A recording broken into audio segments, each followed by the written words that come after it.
खडकवासला धरणातून मुठा नदीपात्रात 40,000 क्युसेक पाण्याचा विसर्ग. पुण्यात पुराचा धोका वाढला. नागरिकांनी सतर्क राहण्याच्या सूचना. पुण्यात पावसाचं धुमशान. जनजीवन विस्कळीत. लष्करी जवानांकडून मदतकार्य सुरू.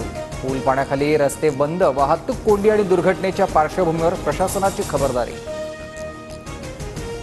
धरणातून अचानक पाणी सोडलं. अधिकाऱ्यांनी सांगितलं. पुराच्या पाण्यामुळे नागरिकांचं मोठं नुकसान. महिलांकडून राजकीय नेत्यांवर संताप व्यक्त. पालकमंत्री अजित पवारांकडून पुण्यातील पूरस्थितीचा आढावा. नागरिकांच्या मदतीसाठी लष्कर पाचारण. घाबरू नका, अजितदादांचं आवाहन. तर अधिकाऱ्यांना फोन करत पंचनामे करण्याच्या सूचना. अतिवृष्टीच्या पार्श्वभूमीवर राज्यभरातील 10 जिल्ह्यातील शाळांना उद्या सुट्टी जाहीर. पुणे, रत्नागिरी, ठाणे, नवी मुंबई, पालघर, रायगड, सांगलीमधील सर्व शाळांना सुट्टी. तर कोल्हापुरात 2 दिवस शाळा बंद.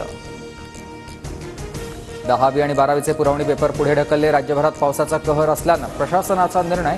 10वीची 16 ते 30 जुलै तर 12वीची 16 ते 8 ऑगस्ट या कालावधीत पुरवणी परीक्षा. कोयना धरणातून होणाऱ्या पाण्याच्या विसर्गामुळे कृष्णा नदीची पाणी पातळी 34 फुटांवर. प्रशासनाकडून सतर्क राहण्याचं आवाहन. नागरिकांचं स्थलांतर.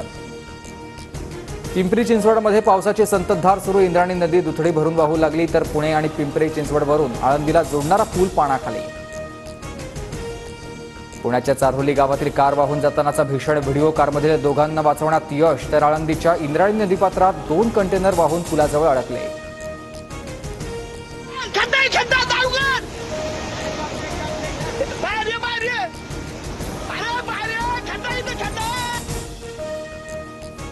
मुंबईभोवती पाणीच पाणी. ठाणे, रायगड, पुण्यात रेड अलर्ट. मिठी नदी, उल्हास नदी, तुडुंब तर धोक्याची पातळी ओलांडली. तर कल्याण खाडी किनारी लगतचं जनजीवन विस्कळीत.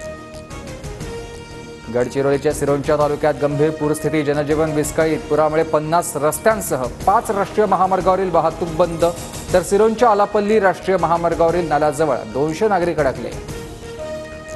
मुंबईला पाणी पुरवठा करणारे 4 तलाव ओसंडून वाहू लागले. तर दमदार पावसामुळे जलाशयांच्या पाणी पातळीत झपाट्यानं वाढ. सर्व तलावांमध्ये एकूण क्षमतेच्या 66.77% जलसाठा.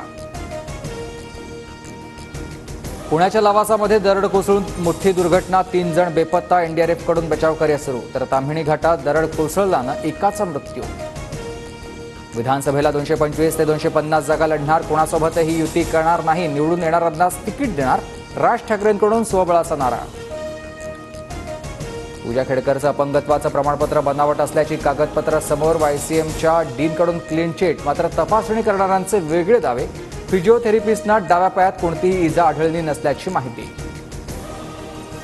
कांदा उत्पादकांना मोठा दिलासा. नाशिक, संभाजीनगर, सोलापूर येथे कांदा महाबँक. अणुऊर्जेच्या वापरानं कांद्याची नासाडी रोखणार. मुख्यमंत्र्यांच्या बैठकीत महत्त्वाचा निर्णय.